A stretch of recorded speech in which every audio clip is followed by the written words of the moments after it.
एक कलाकार जो है बार बार लाइव आके रोने को मजबूर क्यों हो जा रहा है। एक कलाकार ये क्यों कह रहा है कि मैं भोजपुरी इंडस्ट्री छोड़ दूंगा, और एक कलाकार का नाम रख के, उसकी बेटी का नाम रख के गाना गाया जा रहा है। और आज भोजपुरी इंडस्ट्री के ही कुछ लोग मजे ले रहे हैं। लिट्टी बेचने वाला कलाकार जो है अपने संघर्ष के दम पे जो है आगे बढ़ा। उसका कोई गॉडफादर नहीं था। खेसारी लाल यादव का जो है इंडस्ट्री में कोई गॉडफादर नहीं था। उसने जो भी किया वो अपने दम पे किया। हालांकि कुछ लोगों का नाम लेके उन्होंने भी गाना गाया था जो गलत था, लेकिन उन्होंने लड़की का नाम, लड़की के बाप का नाम लेके कभी गाना नहीं गाया।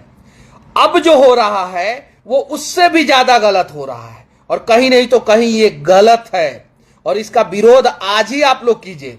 और जो भोजपुरी इंडस्ट्री का भड़ुआ कलाकार जो है इसको आग लगा रहा है ना, और जिसने गाना गाया है ना, वो भी गलत है।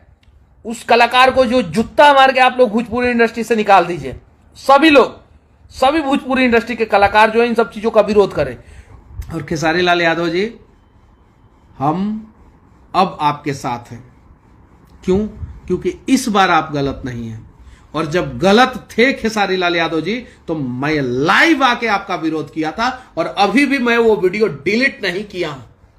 मेरे YouTube पे, Facebook पे आपका वीडियो पड़ा हुआ है। जब मैंने आपका विरोध किया था, मैं, आप और पवन सिंह जब लड़े थे तो दोनों का विरोध किया था। उस समय मैं त्रिवेंद्रपुरम में था और समंदर के किनारे था, और वहां से वीडियो बनाया था, मैंने विरोध किया था। इस बार आप गलत नहीं है, और इंडस्ट्री छोड़ने की जरूरत नहीं है। आपके जैसे कलाकारों की जरूरत है। और आप लोग जो है भोजपुरी इंडस्ट्री के जितने भी कलाकार हैं, सब लोग एक मिलके, एक होके रहिए, एक दूसरे से प्रेम कीजिए। एक दूसरे से जलेंगे ना तो आप लोग अपना बर्बादी खुद करेंगे। बाकी आप लोगों की मर्जी।